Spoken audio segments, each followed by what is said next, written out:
Dear friends, welcome to English IELTS Coach. Today in this lesson, I am going to give you sure short techniques of answering the IELTS reading test. I have learned these techniques in the past 10 years and I've never seen it fail. The link to my FB page is given in the description box, and on my page you can see the reviews and results of my candidates. They have testified to the success of these tips. So in order to succeed and score a full 9 in reading, do watch the video till the end, and yes, do not forget to like, share and subscribe. Now, let's move on. Today we are going to, as I told you, we are going to learn strategies in IELTS reading to score a band 9. So the first step is going to the questions and not the passage. As soon as you see the test, what you have to do is the first thing, start analyzing the questions. Even before you go to the passage, start skimming and scanning the questions. And when you are doing this, look for the keywords in the question. Take a few seconds, underline the keywords, and this keywords will help you get a clue to the context. They may help you predict what the passage is about. I hope I'm very clear about this. Move on. How to mark the keywords? Let me show you an example here. Here you have a set of questions. The given passage has 5 paragraphs, which of course I'm not showing you. I'm showing you only the questions. And the question is matching headings. And they have given you a list of headings. And as you see, I have underlined the keywords in the list. So this is what you have to do. Underline the keywords. The question can be of any type, but you have to underline the keywords, the first step. Now, what is the second step? That is making predictions using the first paragraph. So the first paragraph, usually the introduction or the introductory paragraph, contains the topic sentence of the entire passage. That is the idea of the entire passage. So what you have to do is, the second step, look at the topic sentence. Find the topic sentence by skimming the first 3 to 4 lines, and at this time you have to ask yourself certain questions. Those are WH questions, and if you have watched my previous lecture in writing, you will be able to understand what I mean by WH questions. These are who, what, where, when, why, how. Ask these questions to yourself and you will find the topic sentence and you will be able to predict the content of the entire passage. So what you should do is skim the first 3 or 4 lines of the introduction, ask WH questions like what. I will show you an example in order to make this. As you see, I have given you an example here on the same passage that we did earlier, on the same this thing that we did earlier, the paragraph that we did earlier. So if you see this paragraph, and if I scan the first 3 or 4 lines, that is, obsessive compulsive disorder is clinically diagnosed as an anxiety disorder. This disorder affects up to 4% of adults and children. Let's stop at this. I get the main idea here. That is the whole passage. What is the passage about?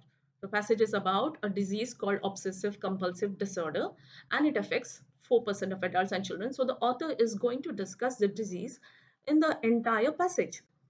Might be now I'm going to predict what will come in the whole passage.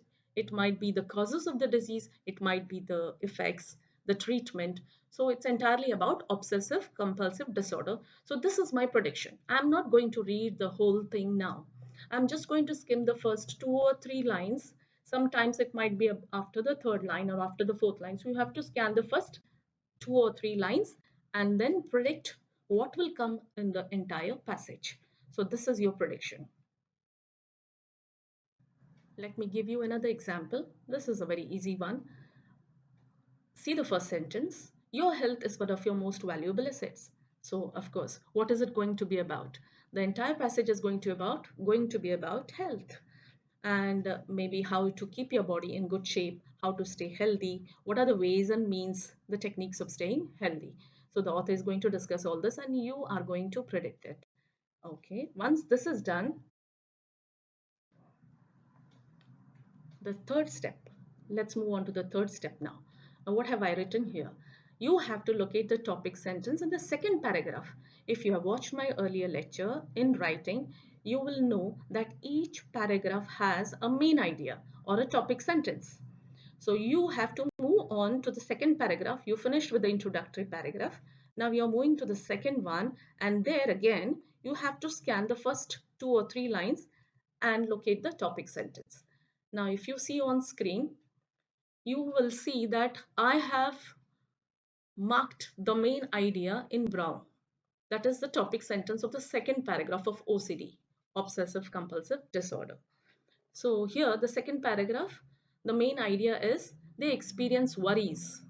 OCD sufferers experience worries. As soon as I see this main idea, I ask WH questions to this main idea.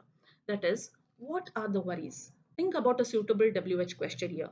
And the suitable WH question would be, what are the worries that OCD sufferers experience? And the answer to this will be there in the following, will surely be there in the following sentence. What is the answer? Fear of dirt and contamination. Okay, that's marked in green now. Now, why have I marked it in green? Because it is an explanation of the main idea, and this explanation is nothing but supporting detail in academic terms. In academic terms, we call it supporting details. So that's why I have marked it in green. Okay, let's move on. You will see 2 lines are marked in blue. These are the examples, whether or not a door is locked, or a stove is turned off. Impulses such as the urge to swear in public or to pull a fire alarm, these are the examples which support the main idea. So this is the structure of a paragraph which I have explained in my writing video. So when you write also, you have to follow the same structure. That is, first give a main idea, then give a supporting detail, then give examples. And in the reading test now, what you have to do, go to each paragraph and locate the topic sentence quickly by scanning the first few lines, then locate the supporting detail and the examples. Do it quickly by scanning and not reading the paragraphs. And as you are doing it, what you have to do is label the paragraph. If you see, there is an arrow here on screen, and below that I have written symptoms. So this second paragraph, I am naming it as symptoms. This is my label. So you can give any label based on the main idea of the topic. Summarize the main idea and give it a title. Let's move on now. Now, a very important tip that you should not forget to do is labeling the paragraph. I consider this as very important. So that's why I have mentioned it separately here. Label the paragraphs. As you are following the steps that I taught you just now, do not forget to label the paragraph. Give your own title based on the main idea. This is a very important tip. Now, the final step is finding the answers. Now, what you have to do is, after you finish all the former steps, look at the keywords in the questions that you have underlined and go to the paragraph which has the same topic sentence or main idea by matching the keywords in the question and your paragraph labels. For example, if the question is about causes, then you have to go to that particular paragraph where you have labeled it as causes and not treatment. And even in that paragraph, you should be able to quickly locate whether the given question, the answer to the given question should be in the main idea or the supporting details or in the example. So this will make things quicker and easier for you, and you will be able to manage your time effectively. So that's all for today, dear friends, and I hope you enjoyed watching this lesson and hoping to meet you soon. Have a good day.